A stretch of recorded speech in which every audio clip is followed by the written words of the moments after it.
স্বর্ণযুগের সমান্তরাল ছবির চুম্বক তিনি, অভিনেত্রী শ্রীলা মজুমদার। জীবনাবসান হয়েছে অভিনেত্রীর, এই খবর ইতিমধ্যে আপনারা প্রায় সকলে জেনে গিয়েছেন। দীর্ঘ 2 থেকে 3 বছর ক্যান্সারের সঙ্গে লড়েছেন অভিনেত্রী। তার মৃত্যুতে শোকের ছায়া নেমে এসেছে টলিপাড়ায়। আজকের এই পর্বে আমরা আপনাদের সংক্ষেপে জানাবো অভিনেত্রীর কর্মজীবন, ব্যক্তিগত জীবন, বৈবাহিক জীবন ও তার স্বামী সন্তান সম্পর্কে কিছু কথা। তো বন্ধুরা, অবশ্যই ভিডিওটি সম্পূর্ণ দেখবেন। চ্যানেলে নতুন থাকলে চ্যানেলটিকে সাবস্ক্রাইব করে পাশে রাখা নোটিফিকেশন আইকনটি অল করে রাখবেন। ভিডিওটি ভালো লাগলে অবশ্যই একটি লাইক করবেন ও আপনার বন্ধু বান্ধবদের মাঝে ভিডিওটি শেয়ার করবেন। আর আপনি ঠিক কোন জায়গা থেকে এই ভিডিওটি দেখছেন, জায়গাটির নাম আমাদের কমেন্ট বক্সে কমেন্ট করে জানাবেন, যাতে করে আমরা আপনাদের ধন্যবাদ জানাতে পারি। চলুন বিস্তারিত ভিডিওতে যাওয়া যাক। বাংলায় স্বর্ণযুগের অভিনেত্রী শ্রীলা মজুমদার। তার অকাল প্রয়াণে শোকস্তব্ধ টলিপাড়া। তিনি শুধু বাংলা ইন্ডাস্ট্রিরই একজন কিংবদন্তি অভিনেত্রী নন, হিন্দি সিনেমাতেও তার অবদান অনস্বীকার্য। খ্যাতনামা শিল্পীদের সঙ্গে কাজ করেছেন তিনি। কিংবদন্তি পরিচালক মৃণাল সেনের হাত ধরেই অভিনয় জগতে উত্থান হয় শ্রীলা মজুমদারের। বাস্তব জীবনের ঘাত প্রতিঘাতের ছবি বিভিন্ন সময় ফুটে উঠেছে তার অভিনয়ের মাধ্যমে। শ্রীলা মজুমদারের স্বতঃস্ফূর্ত অভিনয় তাকে টলিউডের ব্যতিক্রমী অভিনেত্রী হয়ে উঠতে সাহায্য করেছিল। তার প্রয়াণে সিনে দুনিয়া হারালো এক অভিভাবিকাকে। বয়স তখন মাত্র 16 বছর। একটি নাটকের মহড়া থেকে সিনেমা জগতে নিয়ে এসেছিলেন স্বনামধন্য পরিচালক মৃণাল সেন। 1980 সালে মৃণাল সেন পরিচালিত পরশুরাম ছবির মাধ্যমে চলচ্চিত্র জগতে আত্মপ্রকাশ করেন প্রয়াত অভিনেত্রী শ্রীলা মজুমদার। তার জীবনের উল্লেখযোগ্য সিনেমাগুলোর মধ্যে অন্যতম গৌতম চট্টোপাধ্যায়ের মাহিনের ঘোড়াগুলি। বাংলা সিনেমায় তার অনবদ্য অভিনয় মুগ্ধ করেছিল দর্শককে। তার ট্যালেন্ট শুধু টলি ইন্ডাস্ট্রিতেই সীমাবদ্ধ থাকেনি, অভিনয় প্রতিভার বিচ্ছুরণ ঘটেছিল আরব সাগরের পাড়েও। বলিউডের নামজাদা তারকাদের সঙ্গেও কাজ করেছিলেন তিনি। শাবানা আজমি, নাসিরুদ্দিন শাহ ও স্মিতা পাটিলের সঙ্গে অভিনয় করেছিলেন তিনি। শ্রীলা মজুমদারের অভিনয় ক্যারিয়ারের আরও একটি উল্লেখযোগ্য দিক হল 2003 সালে চোখের বালি সিনেমায় ঐশ্বর্য রায় বচ্চনের জন্য বাংলায় তিনি কণ্ঠ দিয়েছিলেন। স্বর্ণযুগের সমান্তরাল ছবির নায়িকা শ্রীলা মজুমদারের অকাল প্রয়াণে গভীরভাবে শোক প্রকাশ করেছেন পশ্চিমবঙ্গের বিদ্বজনেরা।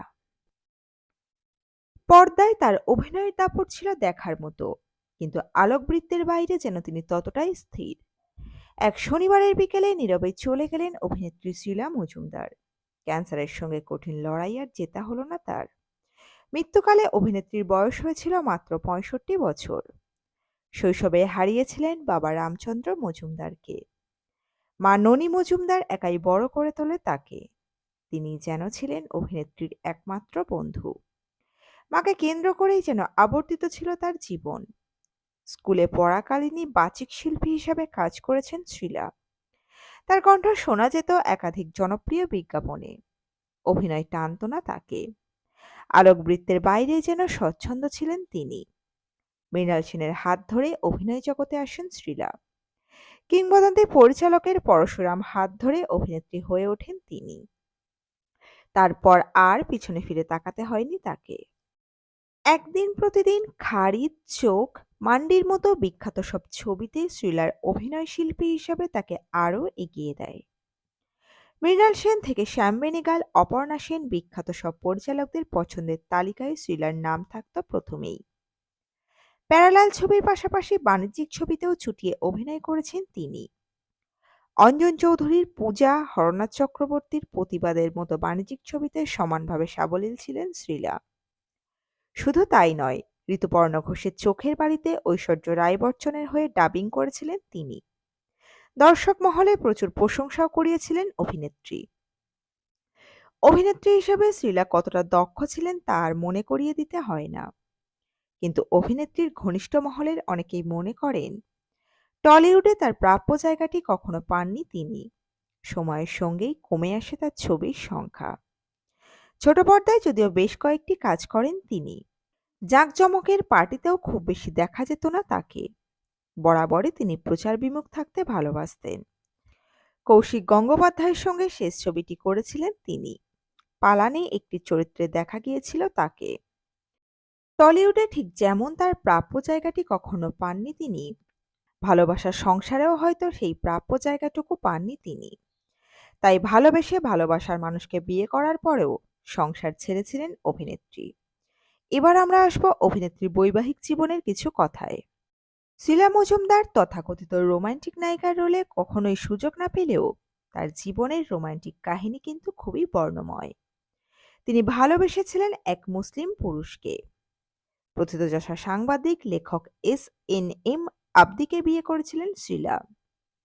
অভিনেত্রীর স্বামী পেশাগতভাবে একজন প্রখ্যাত সাংবাদিক ছিলেন, আর এই সাংবাদিকতার সূত্র ধরেই তাদের মধ্যে আলাপ হয়েছিল। সেই সময় দাঁড়িয়ে সমাজ, ধর্ম, রীতিনীতি এসবের তোয়াক্কা না করে অভিনেত্রী ভালোবেসেই বিয়ে করেছিলেন ভিন্ন ধর্মের এক পুরুষকে।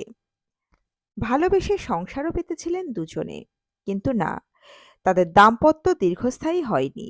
কিন্তু দাম্পত্য দীর্ঘস্থায়ী না হলেও তাদের কখনো বিবাহ বিচ্ছেদ হয়নি। শিলা মজুমদারের এক পুত্র সন্তান আছে, সে বিদেশে পড়াশোনায় ব্যস্ত। দীর্ঘদিন স্বামীর সাথে একসাথে থাকা হয়নি অভিনেত্রীর, কারণ তার স্বামী থাকতেন দিল্লিতে এবং অভিনেত্রী কর্মসূত্রে থাকতেন কলকাতাতে। একা হাতেই মানুষ করেছেন ছেলেকে। ছেলেকে মানুষ করতে গেলে যেহেতু অর্থের প্রয়োজন ছিল, তাই তার জন্য অভিনেত্রীকে চালিয়ে যেতে হয়েছিল অভিনয়। আর এই অভিনয়ের প্রয়োজনে অভিনেত্রীকে থাকতে হয়েছিল কলকাতাতে। অভিনেত্রীর সাথে দীর্ঘদিন তার স্বামী না থাকলেও তার মৃত্যুর পর তার অন্তিম যাত্রায় এসেছিলেন তার স্বামী।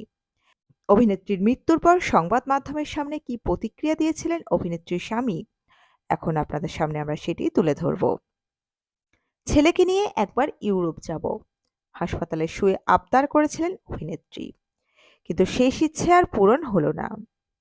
শনিবার বিকেল হঠাৎই নেমে এলো গভীর বিষণ্ণতা।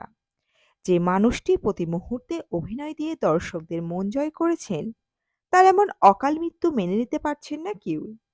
নানা ঘরানার অভিনয়ে সিদ্ধহস্ত শিলা মজুমদার এমন কিছু মুহূর্ত দর্শকদের উপহার দিয়েছেন যা সত্যিই মন ছুঁয়ে যাওয়ার মতো। তার মৃত্যুতে শোকের ছায়া বিনোদন জগতে। তবে এত কিছুর মধ্যেও কেউ জানতে পারেননি কখনো এমন মারণরোগ বাসা বেঁধেছে অভিনেত্রীর শরীরে। কাউকে কিছু বুঝতে না দেওয়ার এমন সিদ্ধান্ত কি স্বেচ্ছায় নেওয়া অভিনেত্রীর? অভিনেত্রীর স্বামী জানান শেষ দিনগুলো হাজার যন্ত্রণাতেও কিভাবে মনে জোর রেখেছিলেন অভিনেত্রী। প্রায় ৩.৫ বছর ক্যান্সারে ভুগলেও সমস্ত যন্ত্রণা নিজের মধ্যেই রেখেছিলেন তিনি। কখনো কারো কাছে কিছু বলা তো দূরস্থ, সেটে গিয়ে অসুস্থতার কারণে ন্যূনতম বিশ্রাম পর্যন্ত চাননি তিনি। অভিনেত্রীর স্বামী এস.এন.এম. আবদি জানান কাউকে কোনো কিছু না জানানোর সিদ্ধান্ত ও নিজেই নিয়েছিল। অসুস্থতার কথা কখনো কাউকে সেভাবে বলতেও চাইতো না। তবে এর আগেও অনেক সময় নানা ধরনের সমস্যা হয়েছে, মনের জোরে সবটাই জিতে এসেছে ও। এবার আর হলো না, কিন্তু সবসময় মনে করত ক্যান্সার হারবে ও জিতবে। এত কষ্টের মধ্যেও হাসপাতালের বিছানায় শুয়ে ইউরোপ যাওয়ার পরিকল্পনা করেছিল। ছেলে বাইরে থাকে, তাই ইচ্ছে ছিল একসঙ্গে তিনজনে এই ট্যুরটা করব। সেই স্বপ্ন আর সত্যি হলো না। ২০০৩-এ শেষবারের মতো তাকে দেখা গিয়েছিল কৌশিক গঙ্গোপাধ্যায় পরিচালিত ছবি পালানে। মা শিলা মজুমদারের মৃত্যুর পর প্রথমবার ক্যামেরার সামনে আসে তার ছেলে।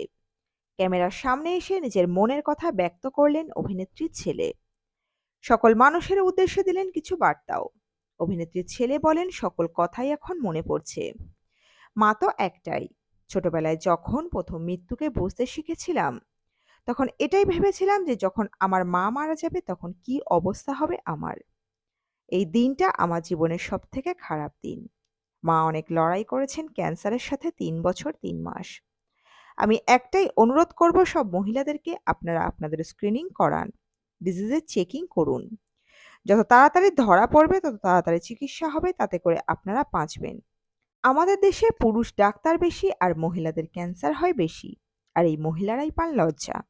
তো মহিলা ডাক্তারদেরকে আমি এনকারেজ করব ক্যান্সার ফিল্ডে আসতে, আর মহিলাদেরকে আমি অনুরোধ করব পুরুষ ডাক্তারের কাছে গিয়ে লজ্জা না পেয়ে নিজের রোগের কথা খুলে বলতে। আপনারা বেঁচে থাকুন, আপনারা ভালো থাকুন, এটাই বলার। আমার মা কখনো রোগকে ইগনোর করেনি, কিন্তু আমার মা, আমার বাবা আমাকে সমাজকে নিয়ে অনেকটাই ব্যস্ত থাকতেন। আমাদের সোসাইটিটা এমন, আমরা হেলথ কেয়ার আর মেডিসিনকে ততটা গুরুত্ব দেই না। ভাবি যে কিছু হবে না, আমরা ভগবানের উপর বেশি ভরসা করি। আমাদের সায়েন্স আর মেডিসিনের উপর বেশি ভরসা রাখা উচিত। জানা উচিত। আমি এটাই বলব, শুধু একটাই পজিটিভ মেসেজ দিতে চাই, আপনারা চেক করান আর টেস্ট করান আর সকলেই সতর্ক থাকুন।